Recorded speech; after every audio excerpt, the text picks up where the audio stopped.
Good morning, boys and girls, and welcome to my home. Today, Miles and I are going to read to you Side by Side by Rachel Bright and Debbie Gliori.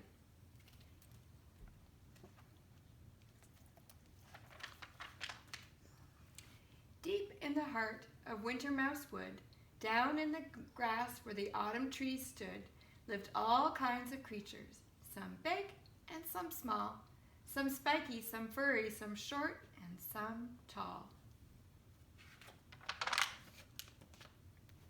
And here was a family of mouserfly folk who nestled in burrow holes under an oak, and the tiniest, weeniest, youngest of those, who had sticky out ears and a whiskerly nose, was named Little Mouseling. She had a huge heart.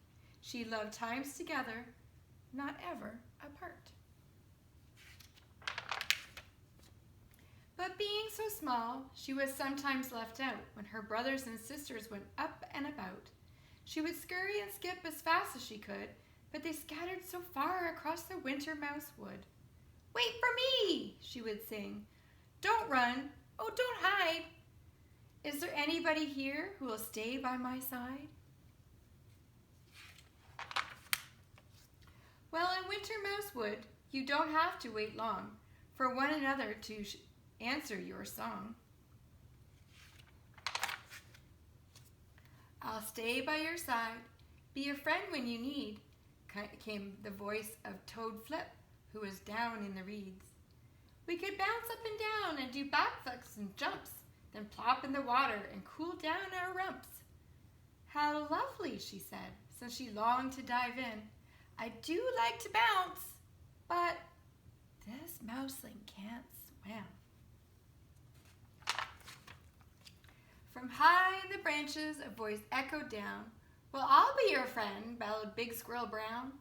"We can pack up a picnic of hazelnut pie, go side by side till we're touching the sky." "You're too kind," replied Mouseling.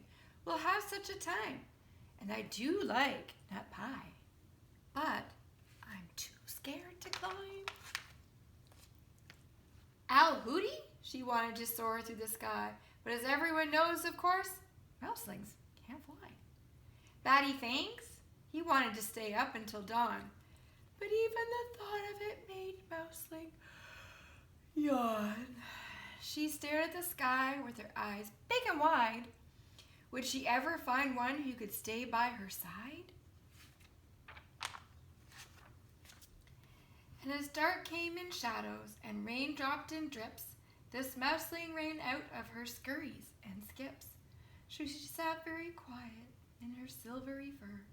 No one seemed perfectly matching for her. It seemed in this world she was out on her own. Deep in Wintermouse Wood, she felt quite alone.